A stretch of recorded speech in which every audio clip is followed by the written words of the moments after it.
jump, we're going to falls, making sure the jumper form. Ribuan pasukan elit Amerika Serikat mulai berdatangan ke kawasan Timur Tengah, menandai babak baru dalam eskalasi konflik yang semakin memanas.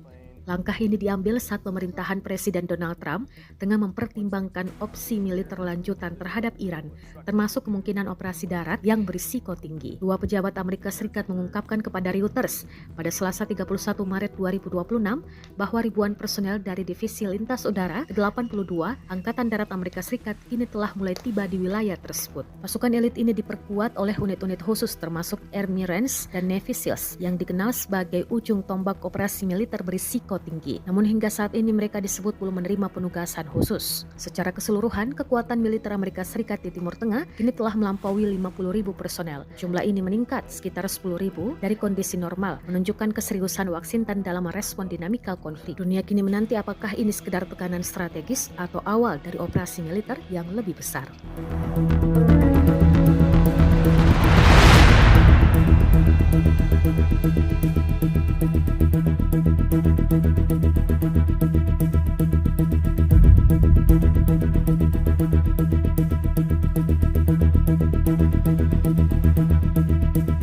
Second paratrooper.